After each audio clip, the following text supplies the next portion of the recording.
ഈശോയിൽ ഏറ്റവും സ്നേഹമുള്ളവരെ, ദുഃഖാന തിരുനാളിൻ്റെ മംഗളങ്ങളേറെ സ്നേഹത്തോടെ എല്ലാവർക്കും ആശംസിക്കുന്നു. ദുഃഖാന എന്ന വാക്കിന് ഓർമ്മ എന്നാണല്ലോ അർത്ഥം. നമുക്കറിയാം, നമ്മുടെ പിതാവായ മാർത്തോമാശ്ലീഹായുടെ രക്തസാക്ഷിത്വത്തിൻ്റെ ഓർമ്മയാണിത്.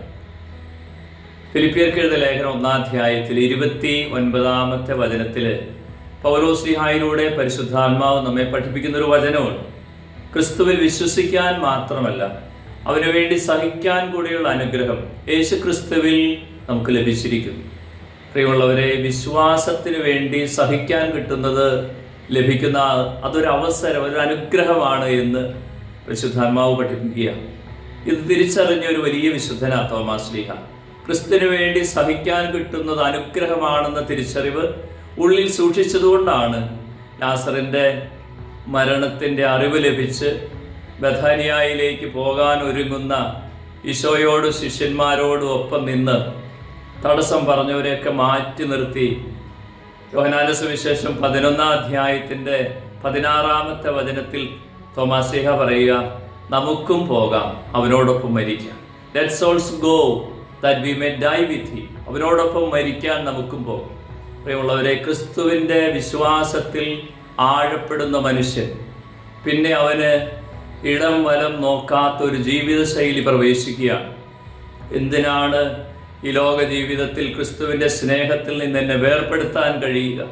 പൗലോസ്ലീഹ പറയുന്നില്ലേ, റോമാക്കാർക്ക് എഴുതിയ 8-ാം അധ്യായത്തിൻ്റെ 35-ാം വചനത്തിൽ ഓർമ്മപ്പെടുത്തുന്നത് പോലെ, ആർക്കാണ് ക്രിസ്തുവിൻ്റെ സ്നേഹത്തിൽ നിന്ന് എന്നെ വേർപെടുത്താൻ കഴിയുക? പട്ടിണിയോ നഗ്നതയോ ആപത്തോ വാളോ ഒന്നിനും കഴിയില്ല എന്ന വലിയൊരു ബോധ്യം. അതുതന്നെയാണ് വിശ്വാസം ഉള്ളിൽ പ്രവേശിക്കുമ്പോൾ നമ്മളിലെല്ലാം പ്രവേശിക്കേണ്ടത്. തോമാശ്ലീഹായിൽ അത് നിറഞ്ഞു നിൽക്കുന്നത് നമ്മൾ കാണുന്നുണ്ട്.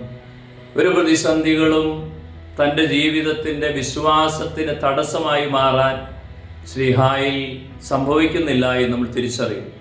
പിന്നുള്ളവരെ, ഈ ദുഃഖാന തിരുനാളിൽ നമ്മുടെയൊക്കെ ആഗ്രഹം ഇതായിരിക്കട്ടെ, പ്രതിസന്ധികളൊന്നും വിശ്വാസത്തിൻ്റെ മുന്നിൽ തടസ്സമാകാതിരിക്കത്തക്ക രീതിയിൽ.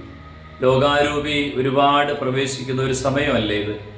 ആത്മീയ കാര്യങ്ങളോ ആത്മീയ മേഖലകളിലേക്കൊക്കെ തിരിയാൻ ഈ ലോക ജീവിതത്തിൻ്റെ ഉത്തരവാദിത്തങ്ങളും ജോലികളും പഠനങ്ങളും ഒക്കെ തടസ്സമാകുന്ന ഒരു സമയം. പക്ഷെ ക്രിസ്തുവിനെ വിശ്വാസത്തിലേക്ക് മറ്റൊന്നും തടസ്സമാകാത്ത രീതിയിൽ നമ്മുടെ വിശ്വാസവും ജ്വലിക്കട്ടെ. ഹെബ്രായ ലേഖനം 11-ാം അധ്യായത്തിൻ്റെ 26-ാമത്തെ വചനത്തിൽ നമ്മൾ വായിക്കുന്നത് ഇങ്ങനെയാണ്. മോശ വിശ്വാസം വഴി തൻ്റെ ജീവിതത്തിൻ്റെ സഹനങ്ങൾ നേരിട്ടതിനെക്കുറിച്ചുള്ള ഒരു അറിയിപ്പാണ്.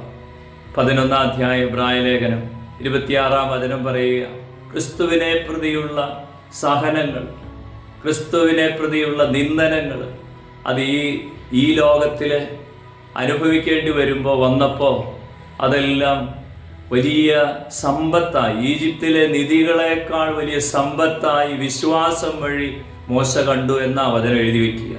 ഇവയുള്ളവരെ, വിശ്വാസം ആഴപ്പെടുമ്പോൾ ഈ ലോകത്തിൻ്റെ സമ്പാദ്യങ്ങളും നിധികളും ഒക്കെ തൃണവൽക്കരിക്കാൻ അത് പാകപ്പെടും.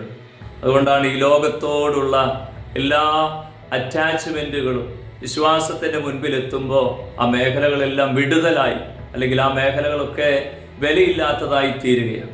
നമുക്ക് പ്രാർത്ഥിക്കുക. സ്നേഹമുള്ളവരെ, വിശ്വാസത്തിൻ്റെ പിതാവായ മാർത്തോമാശ്ലീഹായുടെ ഈ രക്തസാക്ഷിത്വത്തിൻ്റെ ഓർമ്മ തിരുനാളിൽ വിശ്വാസത്തിന് വേണ്ടി ത്യാഗമെടുക്കാനുള്ള ഒരു വലിയ കൃപ എന്നിലേക്ക് ആവഹിക്കട്ടെ.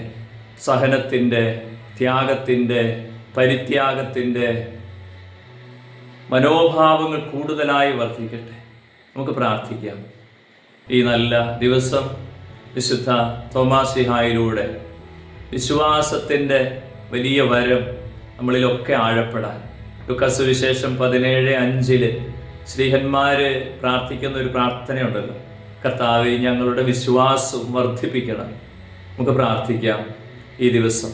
കർത്താവേ, വിശുദ്ധ തോമാശ്ലീഹായുടെ മധ്യസ്ഥതയിലൂടെ ഞങ്ങളുടെ വിശ്വാസവും വർദ്ധിപ്പിക്കണം. ആമേൻ.